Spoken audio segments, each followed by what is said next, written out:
Charles, I want to know from your perspective, do you think there is need to have a careful balance between being secretive and being an open book as a leader? Like anything in life, there are things about you, but there are also parts about you. I don't know if that makes sense. Okay? You don't show your butt to everyone. Do you? Yeah. So there are also butts. Okay? Romeo is a great guy, but, however, so you have a circle where you say, these are the people that are my top 3. So allow me to be spiritual. If you look in the Bible, when you go into Acts, Jesus had 12 disciples. But of the 12, he also had 3 disciples.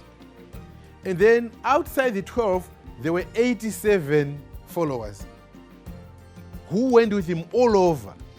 So you have 3 circles. You have the 87, you have the 12, and you have the 3. Huh? Yes, and then there was the 1.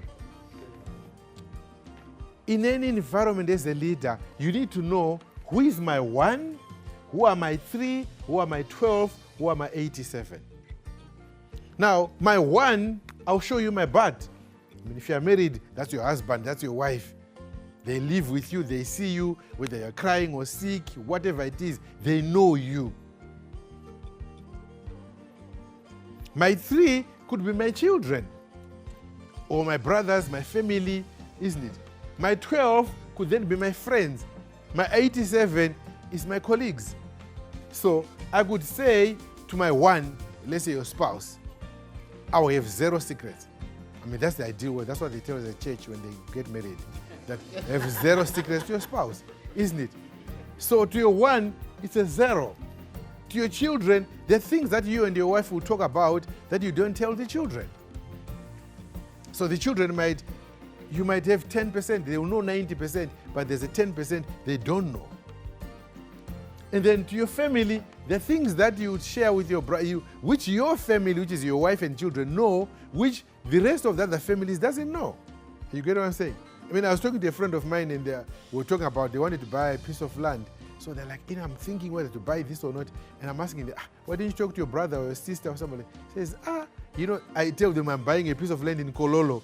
They're like, and I tell them I'm buying, how much is a piece of land in Kololo? 500, I'm spending $500,000 or $20,000 or whatever, $100,000. They look at me like, are you mad? For half an acre, you're spending that kind of money? No, go and buy it in the village somewhere. Because your value system is what? It's different. Are you getting me? So as part of being leaders, it's also being aware of who is my 1, who are my 3, who are my 12, who are my 87. So when we start answering the question, who am I will then start to know how do I engage with each one of you.